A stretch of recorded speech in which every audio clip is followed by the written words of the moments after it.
Bismillahirrahmanirrahim. Assalamualaikum warahmatullahi wabarakatuh. Izin memperkenalkan diri, nama saya Mutika Nia dengan NIM 2232011016. Izin Ibu yang terhormat, Ibu Eriska selaku dosen mata kuliah alternatif Dispute Resolution. Di sini saya akan memaparkan materi tentang penyelesaian sengketa alternatif dalam pandangan Islam, yang bertujuan sebagai pemenuhan salah satu nilai ujian akhir semester mata kuliah alternatif dispute resolution. Baik, sengketa atau perselisihan merupakan hal yang tidak dapat dihindari dalam kehidupan manusia, baik itu dalam hubungan pribadi, sosial maupun ekonomi. Islam sebagai agama yang komprehensif memberikan pedoman dalam mengatasi sengketa dengan pendekatan yang adil dan bijaksana. Dalam Islam, penyelesaian sengketa tidak hanya mengutamakan tentang keadilan, tetapi bisa jadi kedamaian, kesejahteraan bagi semua pihak yang terlibat. Maka saya di sini akan membahas berbagai alternatif penyelesaian sengketa dalam pandangan Islam yang meliputi tentang mediasi, arbitrase, serta penyelesaian melalui pengadilan. Di sini saya akan memaparkan penyelesaian sengketa melalui mediasi atau sulh.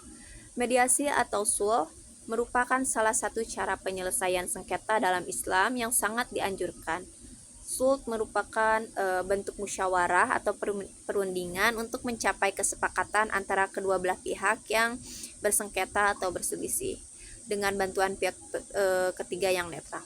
Dalam Al-Quran, Allah Subhanahu wa Ta'ala berfirman dalam surat Al-Hujurat ayat 9 yang artinya tuh begini: jika dua golongan dari orang-orang yang beriman sedang berperang, maka damaikanlah di antara keduanya. Maka dalam Islam itu mediasi tidak hanya bertujuan untuk menyelesaikan masalah, tetapi bisa menjaga hubungan yang baik dan menghindari permusuhan lebih lanjut. Yang kedua ada penyelesaian sengketa melalui arbitrase atau tahkim, di mana Islam ini dikenal dengan istilah tahkim, yaitu petunjuk pihak ketiga yang dianggap lebih ahli atau lebih bijaksana untuk memutus perselisihan antara kedua belah pihak. Tahkim ini sering digunakan dalam sengketa yang melibatkan persoalan hukum atau kontrak.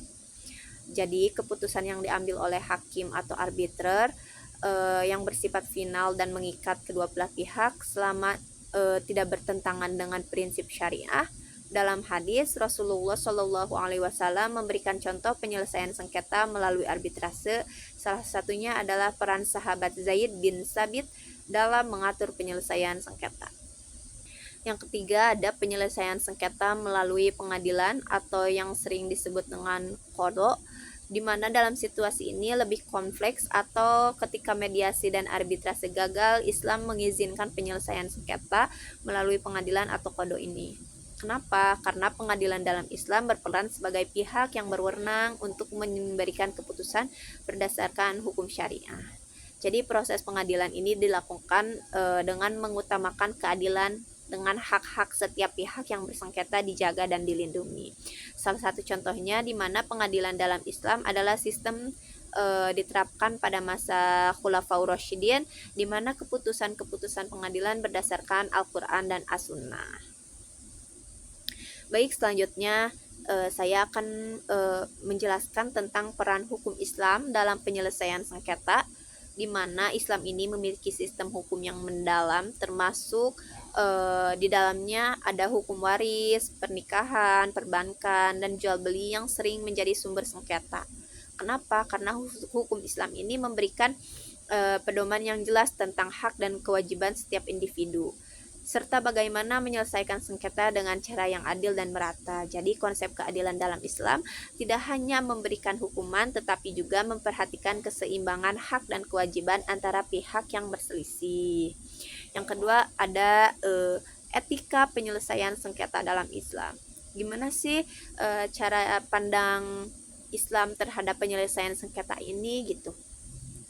Jadi selain metode yang digunakan dan saya jelaskan tadi, Islam juga mengajarkan kepada kita sebagai umatnya etika dalam menyelesaikan sengketa, diantaranya adalah sikap saling menghargai, menghindari fitnah, dan tidak memperpanjang perselisihan yang tidak perlu.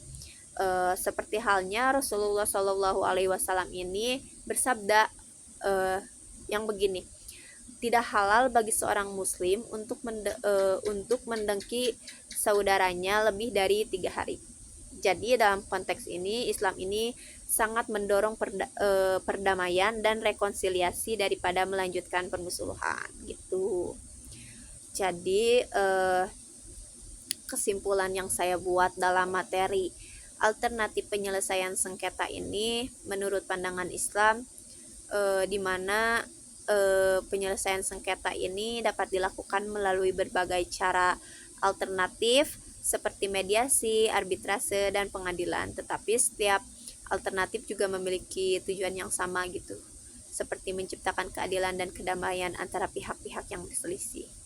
Tetapi Islam juga menekankan pentingnya musyawarah dan kesepakatan dalam penyelesaian sengketa dengan mengutamakan nilai-nilai moral dan etika yang tinggi. Maka sebabnya penerapan alternatif penyelesaian sengketa dalam Islam dapat menjadi solusi yang efektif dalam membangun masyarakat yang harmonis dan berkeadilan. Mungkin cukup sekian saja Ibu materi yang saya bawakan. Selebihnya mohon maaf. Saya cukupkan dan saya ucapkan terima kasih. Assalamualaikum warahmatullahi wabarakatuh.